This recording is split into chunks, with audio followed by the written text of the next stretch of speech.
अगर मायोफिलामेंट की अल्ट्रास्ट्रक्चर के बारे में हम बात करें तो इसमें 2 टाइप्स के मायोफिलामेंट्स होते हैं। एक थिक फिलामेंट है और दूसरे को हम नाम देते हैं थिन फिलामेंट्स का। ये जो थिक फिलामेंट हैं ये एक प्रोटीन के मिलने से बने हुए हैं, जिस प्रोटीन का नाम है मायोसिन प्रोटीन है, और इसका साइज़ जो इस फिलामेंट का है वो 16 नैनोमीटर होता है। इसकी डायग्राम आपकी बुक में तो नहीं दी हुई, लेकिन ये गाइटन की फिजियोलॉजी से मैंने बनाई है। इसमें ये 2 हैवी पॉलीपेप्टाइड चेन्स, ये 2 रेड लाइनें एक दूसरे के गिर्द कॉइल होती हुई आपको नज़र आती हैं, तो ये हैवी पॉलीपेप्टाइड चेन्स पाई जाती हैं। इसके हेड रीजन में जाके ये दोनों पॉलीपेप्टाइड चेन्स बाइफरकेट कर देती है, इसको आप हेड का नाम देते हैं। और पिछला ये सारा एरिया जो है चेन टर्मिनेटिंग, इसको हम किस चीज़ का नाम देते हैं, टेल का नाम देते हैं। अब अगर इसके हवाले से बात करें, हेड जो है ये मुश्तमिल होता है 2 हैवी पॉलीपेप्टाइड चेन्स के ऊपर। हेड को दूसरा नाम क्रॉस ब्रिज का भी दिया जाता है। ये जो 2 वाज़े तौर पे बाइफरकेशन हमें नज़र आ रही हैं। अब इसके अंदर देखिए, ये 2 ब्लैक कलर की हर हेड की साइज़ पे 2 लाइट पॉलीपेप्टाइड चेन है।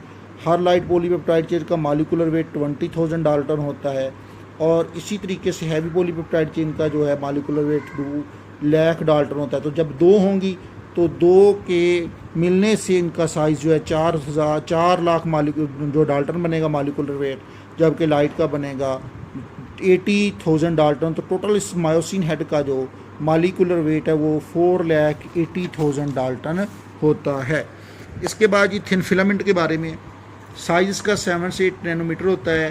चीफली इसके अंदर जो है it is made up of actin protein के मिलने से चूँकि बनती है, इसलिए इसका दूसरा नाम जो है एक्टिन फिलामेंट का भी दिया जाता है।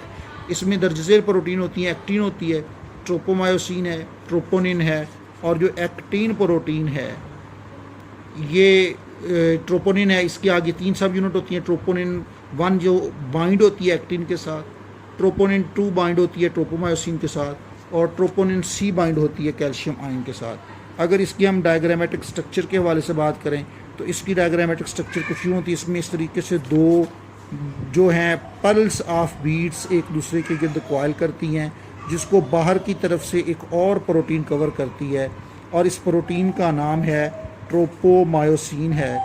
ये ट्रोपोमायोसिन इसको मुकम्मल तौर पे अंदर से कवर किए हुए होती है, और इसके अंदर पाई जाती है एक्टिन प्रोटीन्स की स्ट्रिंग ऑफ बीट्स हैं।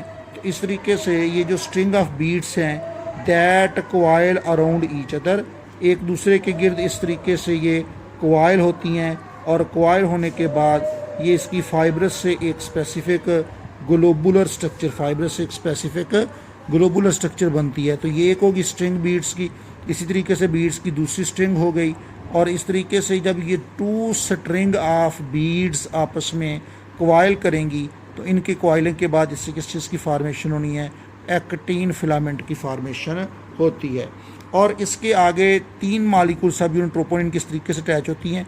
एक को आप नाम देती हैं ट्रोपोनिन 1 का नाम देती हैं, that is having great affinity with two bind with actin, ये एक्टिन प्रोटीन के साथ बाइंड कर सकती है।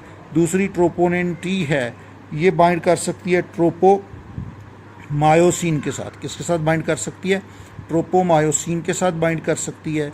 और तीसरी है ट्रोपोनिन C है, जब ये क्रॉस ब्रिज बनना है तो इसने बाइंड करना है कैल्शियम आयंस के साथ।